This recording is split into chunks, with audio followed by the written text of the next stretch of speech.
Ladies and gentlemen, in the US, quite a few Asian couples believe they are being clever by faking a divorce to exploit government benefits and tax reductions. They continue living together as if nothing ever happened, yet on paper, they are complete strangers. The following story is about Mark and Lisa, a typical couple who stepped into this dangerous game. At first, everything went smoothly, the subsidy money started rolling in, and their taxes were significantly reduced. But what they didn't expect was that behind the government's silence was a quiet investigation, and the price they had to pay pushed the entire family into crisis.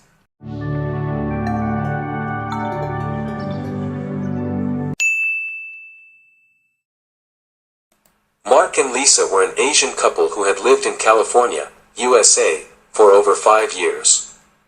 They met at a community party, got married after 2 years of dating, and had 2 children, 1 boy and 1 girl. On the surface, they looked like the perfect family, a nice house, a good car, kids attending great schools, weekend picnics, and happy photos shared on social media. But behind that peaceful facade was an unbelievable secret. They had quietly filed for divorce, not because they fell out of love, not due to infidelity, but simply for money. It all started when a friend in the Asian community told Lisa, nowadays, many people fake divorces. A single parent can get all sorts of government benefits, cash aid, housing vouchers, food stamps, EBT, even free college tuition for their kids. At first, Mark was hesitant. But after doing some research, he realized that if they legally divorced, with him acting as a single dad and Lisa as a single mom, then Lisa would qualify for various government assistance programs.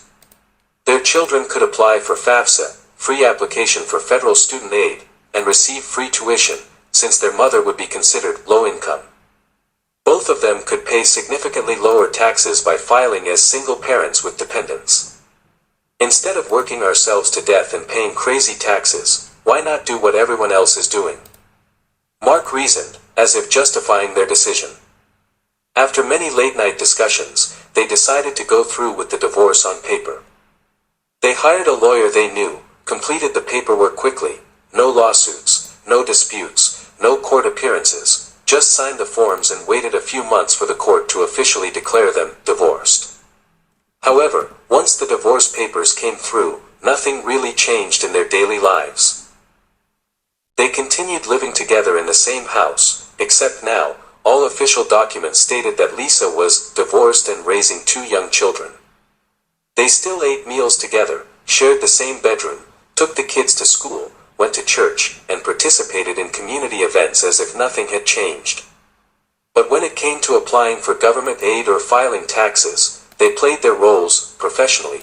They claimed not to know each other, not to live together, and not to provide financial support to one another. For the first 2 years, life seemed to go smoothly. Lisa received a housing voucher, even though she stayed in the same home. She collected nearly $900 a month in food stamps. Mark filed taxes as a single father, saving thousands each year. Their eldest daughter received full tuition assistance when she entered college. No one suspected a thing. Close friends even admired how mature and civil they were. Divorced but still treat each other like best friends, that's so admirable. But what they didn't know was this: every act of deception eventually comes to light. Mark and Lisa's 2 children, the older daughter named Jenny and the younger son named Ken, didn't fully understand what was happening at first. When Jenny found out that her parents were divorced, but still living together and going on family outings like nothing had changed, she began to grow suspicious. One day, she happened to read a letter from the government that arrived at their home, and it all became clear. Her parents had faked their divorce to receive welfare benefits.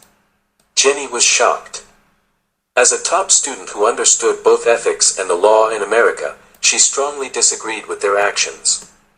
One evening, she sat down and had a frank conversation with her parents. "I don't think this is right. We're deceiving the government. Have you thought about the consequences?" But Lisa's reply was gentle yet firm. "Sweetheart, we did this for you and your brother. Other people are doing it, we just have to know how to survive. No one will ever find out. As long as our family is happy, that's all that matters." Jenny didn't say anything more. She was hurt and disappointed. From then on, she withdrew emotionally, focused solely on her studies, and gradually grew distant from her parents. Meanwhile, young Ken, more innocent and carefree, didn't think much of it. As long as his parents still drove him to school, played games with him, and took him out to eat on weekends, everything seemed fine. He didn't understand legal or moral implications the way his sister did.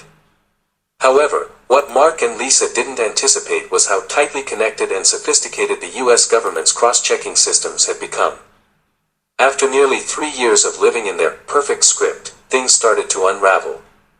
One day, a welfare officer came to inspect the house, as required by the Housing Voucher Program. Lisa had previously reported that she was renting her own separate apartment, but the officer was surprised to find no one living there. The place was dusty, completely empty, and had zero utility usage for several months.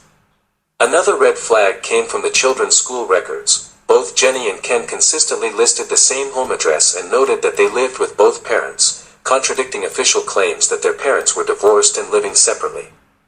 On top of that, in their most recent tax filings, both Mark and Lisa had claimed the same dependents, a behavior that typically triggers scrutiny when fraud is suspected. The government quietly launched an investigation. They didn't notify the family. Instead, they began collecting data, cross-referencing records, and even assigned undercover agents to observe. Neighbors, completely unaware that the couple had supposedly divorced, told investigators, "They seem really happy. We never saw anyone move out." And most damning of all, an anonymous letter was sent to the Department of Social Services, accusing the couple of faking a divorce to exploit welfare programs. One early weekday morning, while Mark was getting ready for work, there was a loud knock at the door. When he opened it, he was met by two plainclothes agents who identified themselves as representatives from the Department of Social Services and the Internal Revenue Service, IRS. They presented a summons and requested that both Mark and Lisa appear at the office later that week to clarify certain irregularities in their welfare and tax filings. Mark and Lisa were confused and unsettled but tried to remain calm. What they didn't know was that the investigation had already been underway for months, and the evidence against them was overwhelming. At the government office, they were placed in separate rooms and questioned extensively about their residence, finances, family routines, their children's school records, utility bills, and even photos posted on social media. Lisa was caught off guard by some of the unexpected questions. Meanwhile, Mark was interrogated about his tax records, particularly about claiming the same dependents as his ex-wife and having financial transactions that didn't align with the supposed divorce. They had no idea that for the past 3 years, the government had been quietly collecting records, photographs, and verified documentation of their activities. After several hours of questioning, the investigators laid their cards on the table, presenting solid evidence, screenshots from social media, utility bills, statements from neighbors, and contradictions in the couple's testimonies. Lisa broke down in tears. Mark lowered his head in silence. A week later, they were officially charged with welfare fraud, tax fraud, federal financial fraud. Arrest warrants were issued and quickly executed.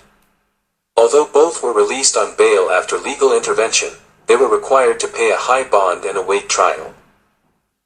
Their bank accounts were frozen, and the government demanded full repayment of all improperly claimed benefits over the past 3 years, estimated at over $75,000. On top of that, they faced suspended jail sentences ranging from 6 months to 2 years, along with several years of strict supervision. The story quickly spread throughout the local Asian community. Friends and neighbors began gossiping. Their eldest daughter, Vi, was overcome with shame and despair. She had warned and pleaded with her parents to stop, but no one listened. Now, she was the one suffering the most, losing scholarships, credibility, and emotional stability. Her younger brother, Ken, was shocked and angry. The once warm family home had turned cold. Each person retreated to their own corner, isolated and silent. The happiness they had built on deception, the fleeting joy purchased with clever fraud ultimately came at the cost of their honor, their freedom, and their future. After the first court hearing, both Mark and Lisa were sentenced to 1 year of probation, required to attend mandatory classes on civic ethics and financial fraud, and ordered to repay all improperly received funds. They were also barred from receiving any government assistance for the next 10 years. Lisa wept uncontrollably after the trial. "I just wanted to ease the financial burden on our family. I never thought it would go this far." As for Mark, once confident in his smart financial strategy, he now remained silent, unable to face the community. They had believed no one would ever find out that it was just a small legal loophole.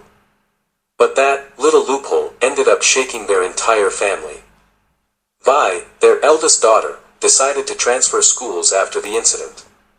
She carried with her a deep sense of disappointment, not just in the legal system, but in her own parents, who had done something so wrong. Ken, once a carefree boy, was carefree no longer. He became quiet, withdrawn, and avoided talking about family. The bond between parents and children was seriously damaged. No more warm family dinners. No more holiday outings. These emotional consequences can't be measured in dollars, and may last a lifetime. Mark and Lisa's story is not unique. In the Asian American community, there are many who follow whispered advice to fake documents, lie on tax returns, stage fake divorces, or even put property under someone else's name to avoid regulations. It may seem smart or strategic at first, but once caught, the cost is always far greater than the benefits received. The US legal system doesn't always catch wrongdoing immediately, but once you're on the radar, there's no escape.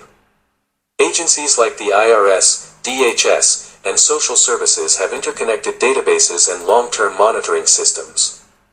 Money may solve short-term problems, but honor and honesty are what protect us in the long run. Family happiness does not lie in how much you get from the government, but in the trust and integrity shared within the household. You may think, who doesn't want to ease financial stress? But remember, every loophole leaves a crack, especially in a society where every action is recorded and archived. The story of Mark and Lisa is a cautionary tale for anyone tempted to bend the rules, even just a little. As we conclude this story, it's time for us, Asian immigrants living and building a life in America, to reflect seriously. Yes, money is important, but it is not everything. Don't let small calculations or shortcuts cost you your honor, your future, and your family's peace. Life in a foreign land is already challenging. It requires patience, honesty, and respect for the law. Those who choose the path of fraud and deceit to exploit the system may face severe consequences, including possible deportation back to Asia. That means losing the opportunity to live and work in a land full of promise, and leaving behind a stain that may never wash away. Choose integrity. Do it for long-term peace, and a brighter future for your children. Honesty is the most sustainable path. Thank you for watching. See you next time.